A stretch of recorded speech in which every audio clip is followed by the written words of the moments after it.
Well, gas prices continue to rise. We're now at $3.65 a gallon in our state. Part of the pain is a gas tax. Just today, Georgia put a pause on its state gas tax. And tonight's question, everything I ask, should Massachusetts put the gas tax on hold?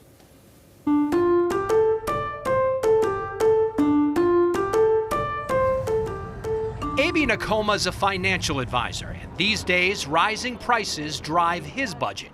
He's buying less at the grocery store and trying to take shorter rides to save on gas. I have to cut some of the things that I used to buy so that I can balance my budget. When we look at gas prices, we see the big number, getting bigger by the day.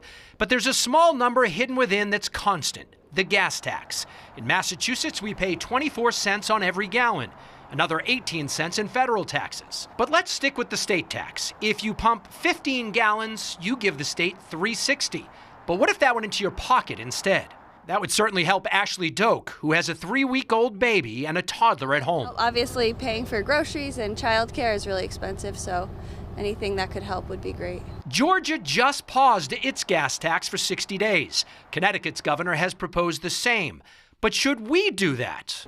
This is an election year, and so no surprise, gas prices and the gas tax have become an issue.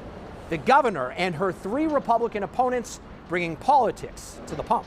So does the governor think it's a good idea? It's been hard to say. When we asked 10 days ago, she changed the subject to the president and the war. My biggest concern right now is that the president of the United States, as commander-in-chief, needs to do his job. I later emailed the governor's office and basically got the same answer.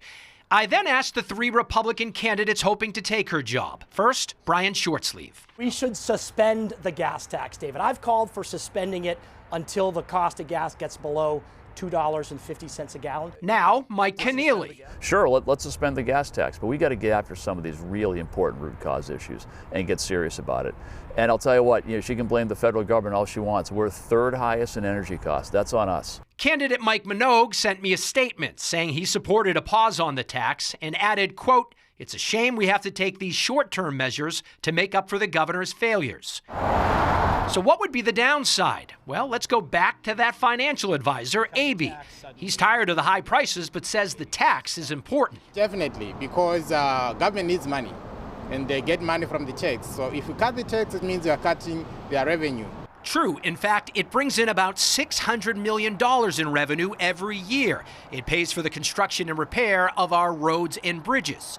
And let's go back to the governor one more time. Late this afternoon, our John Keller asked her again about the tax. Just look in the last 3 weeks alone. And she answers. So just to be clear, no interest in a suspension of the gas tax. I just don't think it's going to get us very far right now in the overall picture.